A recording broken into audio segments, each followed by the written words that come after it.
लाखौं छोराहरू देशभरि छन्, नडराउ। हे शहीदका आमाहरू, यो देशको सपना पूरा गर्नको निमित्त तिम्रो छोरोले तिम्रो छोरीले दिएको बलिदानीको एक अंश पनि खेर हुँदैन।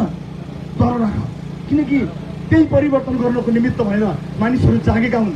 मैले 24 गतेको कुराकानी गरेँ होला, केही घुसपठियाहरू पैसाहरू आयो होला, र अघिल्लो दिन ताकी गोली खाएर ढलेका मानिसहरूलाई देखेर आक्रोशित जनताले घर घरबाट विद्रोह गरेका हुन्। जनताले गरेको विद्रोह हो, त्यो विद्रोह सामान्य होइन।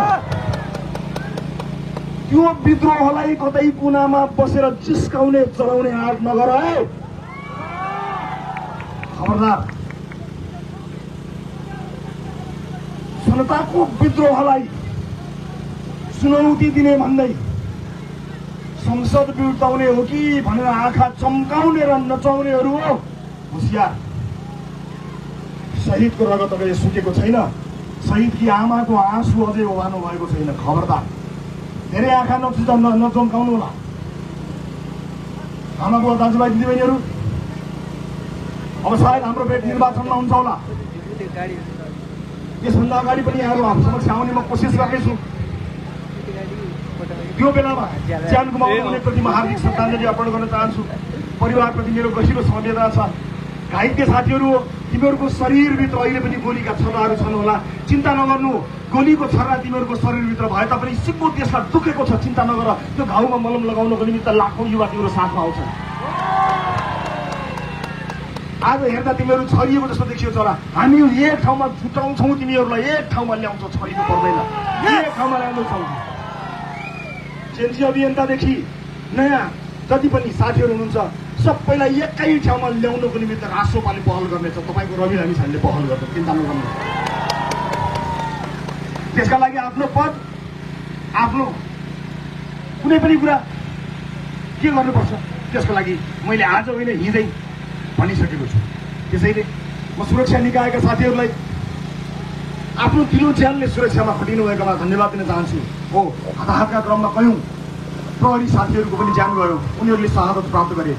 म उहाँहरूलाई श्रद्धाञ्जली दिन चाहन्छु र सुरक्षाकर्मी साथीहरूलाई उच्च मनोबलका साथ काम गर्नलाई अनुरोध गर्न चाहन्छु। हो, हरेक आन्दोलनमा तपाईँहरू तारो बन्नुहुन्छ, राज्यले दिएको काम गर्दाखेरि तपाईँहरूलाई चोट लागेको छ, तर चिन्ता नगर्नुहोस्। आजसम्म तपाईँले भ्रष्टाचारको आहालमा डुबेकाहरूलाई जबरजस्ती सलाम गर्नु पर्यो, अब तपाईँले भ्रष्टाचारको आहालमा डुबेकाहरूलाई चाँडै सलाम गर्नुपर्ने छैन।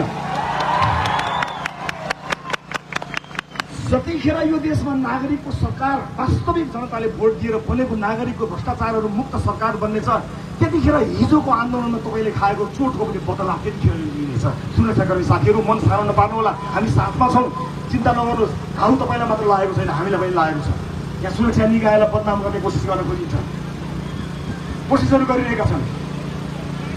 म सुरक्षाका सबै निकायहरूलाई उच्च मनोबलमा रहनको लागि हार्दिक अनुरोध गर्न चाहन्छु।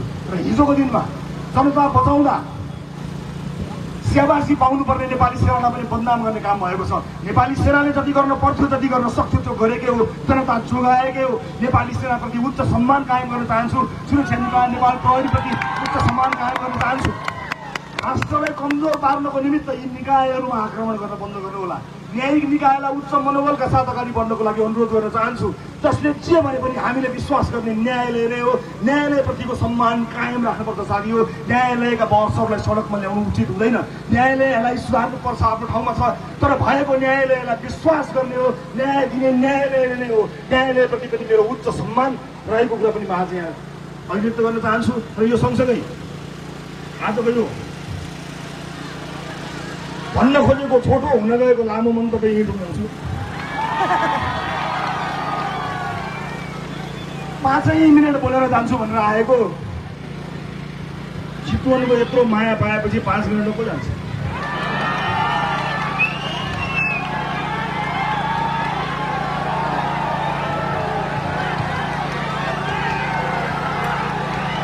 अब नआउनु राजनीतिमा आइहाल्यो, नआउनु राजनीतिमा आइहाल्यो। आइसकेपछि 5 मिनटमा को जान्छ?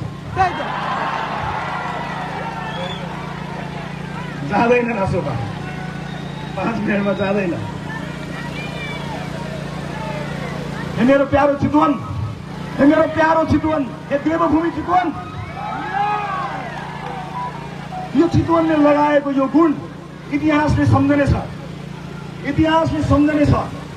यो दिन कुनै सामान्य दिन होइन, इतिहासको एउटा महत्त्वपूर्ण पाना हो जुन जसको सुरुवात हामीले लेखिसकेका थियौँ। यही 24 कोठीमा हिजो अन्यायमा पर्दा तपाईँले एउटा व्यक्तिलाई अन्याय पर्यो भनेर तपाईँले न्याय दिनुभएको, यही 24 कोठीमा। आज यो 24 कोठी रवि लामिछानेको न्यायको लागि होइन, यो देशको न्यायको लागि खडा भएको छ र यो देशले न्याय पाएरै छ। 5 मिनट लागोस् कि 50 वर्ष लागोस्, यो देशलाई न्याय दिने यात्रा सुरु भइसकेको छ। धेरै धेरै धन्यवाद दिन चाहन्छु चितवनलाई, धेरै धेरै माया, यो निरन्तर साथ सहयोगको लागि म धेरै धेरै आशा गर्न चाहन्छु। म अब चाँडै नै प्रधानमन्त्रीज्यूलाई भेट्न चाहन्छु र प्रधानमन्त्रीज्यूलाई भन्न चाहन्छु कि चितवनका जनता सुशासनको तपाईँको यात्रामा खडा भएर अगाडि बढेका छन्। तपाईँ आँखा साथ अगाडि बढ्नुहोला। र यो पनि भन्न चाहन्छु, आँट गर्नु भएन, तर्सिनु भयो, डराउनु भयो, खुट्टा कमाउनु भयो भने हामीले त माफ गर्ला, इतिहासले माफ गर्नेवाला छैन। त्यसैले सुशासनको शर्तसहित सुशासन कायम गर्नुहुन्छ भन्ने विश्वास सहित म प्रधानमन्त्रीज्यूलाई चाँडै भेट्नेछु र भएका कुरा चितवनमा आएर फेरि पनि भन्नेछु। सबैजनालाई म धेरै धेरै धन्यवाद दिन चाहन्छु। अप्ठ्यारो समयमा तपाईँले मलाई आशीर्वाद दिनुभएको छ। म जेल पर्दा आफ्नो छोरो नाति जेल परे जसरी तपाईँले भाकल गर्नुभयो, रुनुभयो, आँसुका धारा बगाउनु भयो, आशीर्वाद दिनुभयो, मैले भुलेको छैन। मैले भुलेको छैन तपाईँले दिनरात प्रार्थना गर्नुभएको, मैले भुलेको छैन तपाईँले यहाँ लाठी गोली खानुभएको, मैले भुलेको छैन केही पनि। मैले भुलेको छैन जेलका साथीहरू बीच सडकमा न्याय माग्दाखेरि, सुशासन माग्दाखेरि ढलेको मैले भुलेको छैन। संसदमा आउँदा हामीलाई अपमान गरेको मैले भुलेको छैन। ताकि ताकि टाउको र छातीमा गोली हानेको हामीले भुलेका छैनौँ, मैले भुलेको छैन। हस्, आजलाई यति नै। अर्को पटक फेरि आउँछु। यहाँहरू सबैको जय होस्। जय घन्टी।